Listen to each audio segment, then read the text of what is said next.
गिरफ्तार किया गया है। ये बिल्कुल साफ है कि अरविंद केजरीवाल जी की गिरफ्तारी भारतीय जनता पार्टी की एक राजनीतिक साजिश है।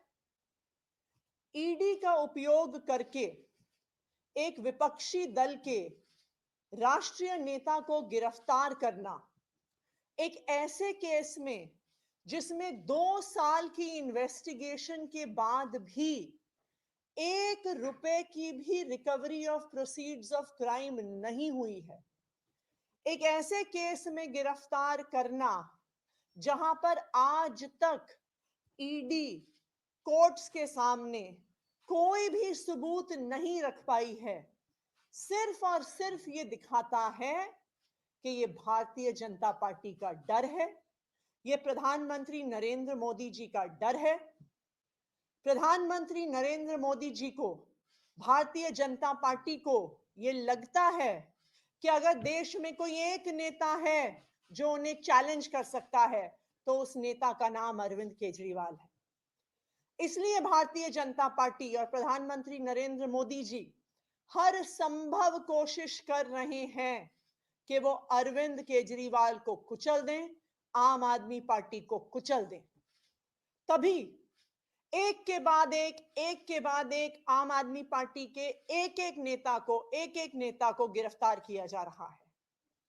आज आम आदमी पार्टी के number 1, number 2, number 3, number 4, number 5 के सारे नेताओं को झूठे आरोपों पर भारतीय जनता पार्टी शासित केंद्र सरकार और उनके पॉलिटिकल हथियार एनफोर्समेंट डायरेक्टोरेट ने गिरफ्तार कर लिया है।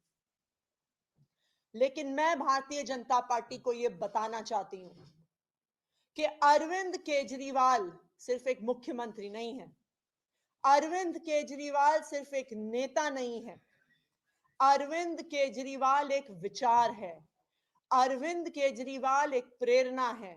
अरविंद केजरीवाल वो आदमी है जो अपनी आईआरएस की नौकरी छोड़कर, इनकम टैक्स की नौकरी छोड़कर दिल्ली की सड़कों पर उतरा था इस देश के लोकतंत्र को बचाने के लिए, इस देश के संविधान को बचाने के लिए।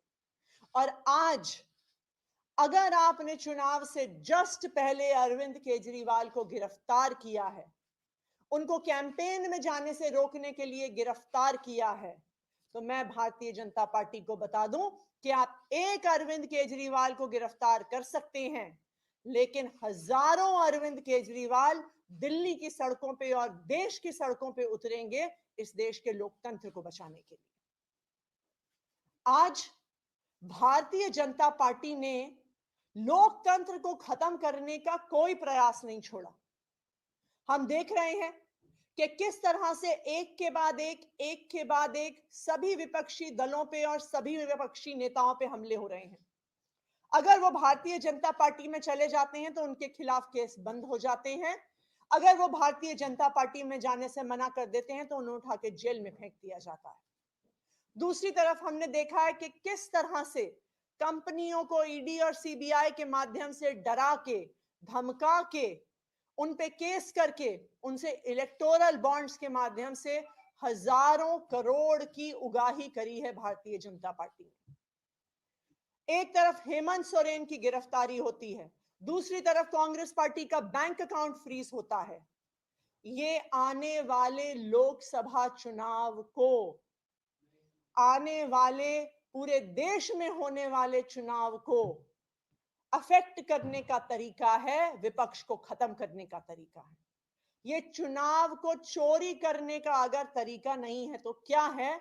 आप सारे विपक्षी नेताओं को जेल में डाल दोगे, आप सारी पार्टियों के बैंक अकाउंट फ्रीज कर दोगे, तो कोई भी चुनाव कैसे लड़ेगा?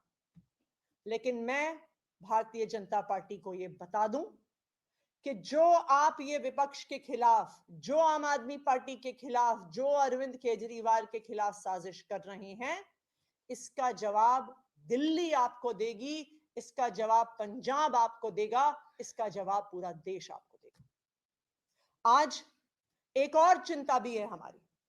देश में पहली बार एक सिटिंग चीफ मिनिस्टर जिनके पास Z+ सिक्योरिटी है, Z+ सिक्योरिटी कवर है, उनको अरेस्ट किया गया है। अब अरविंद केजरीवाल, दिल्ली के मुख्यमंत्री अरविंद केजरीवाल जी की सिक्योरिटी के लिए कौन जिम्मेदार है? आज वो ईडी के ऑफिस के अंदर हैं। उस ऑफिस के अंदर कौन जा रहा है, क्या लेके जा रहा है, इसके लिए कौन जिम्मेदार होगा? तो ये एक बहुत बड़ी चिंता आम आदमी पार्टी की भी है, ये एक बहुत बड़ी चिंता देश की भी है कि क्या केंद्र सरकार ईडी की कस्टडी में अरविंद केजरीवाल को पर्याप्त सिक्योरिटी दे रही है कि नहीं दे रही है?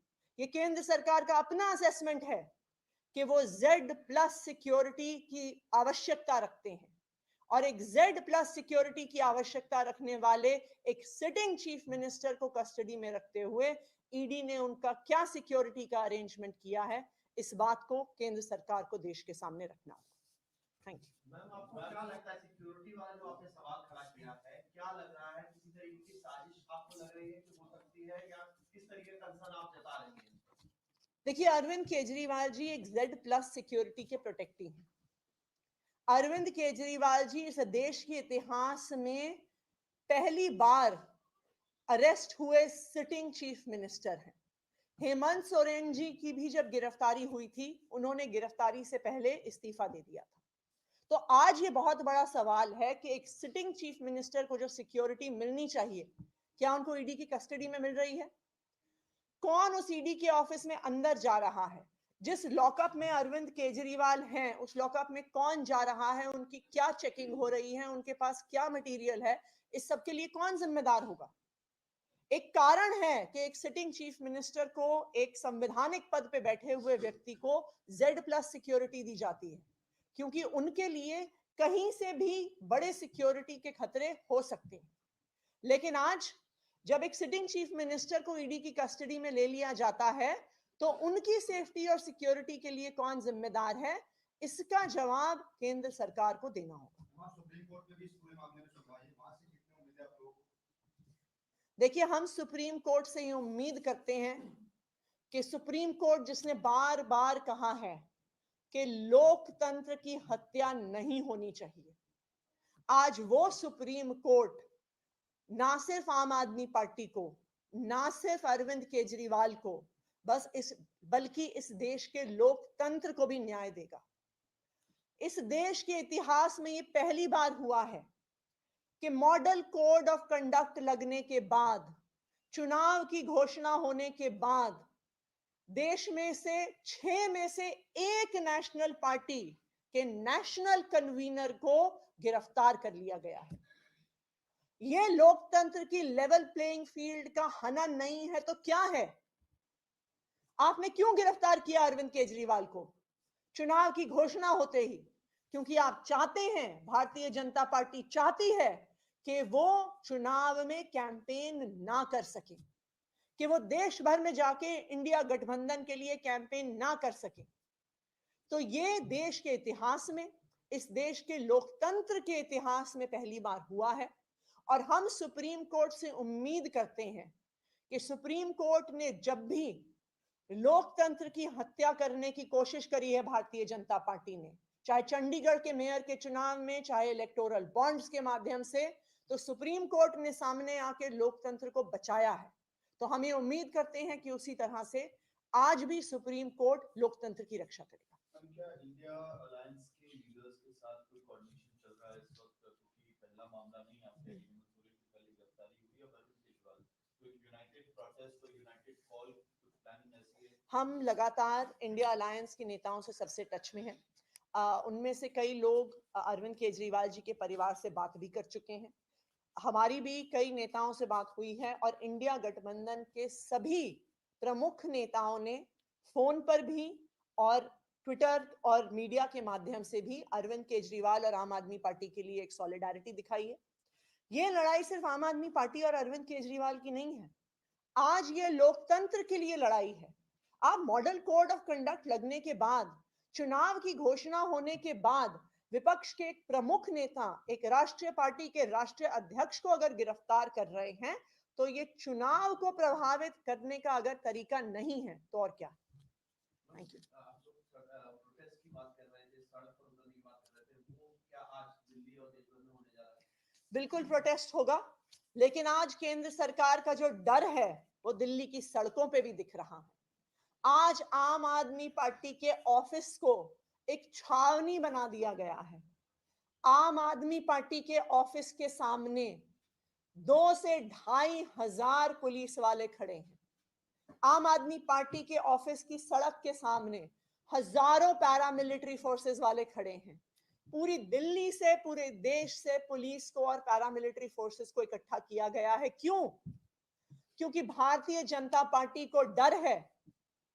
उनको पता है कि वो अरविंद केजरीवाल को जेल में डाल के लोकतंत्र की हत्या करने की कोशिश कर रहे हैं और वो पुलिस के माध्यम से, पैरामिलिट्री फोर्सेस के माध्यम से अब दिल्ली के लोगों की और देश की लोगों की आवाज को भी बंद करने की कोशिश कर रहे हैं।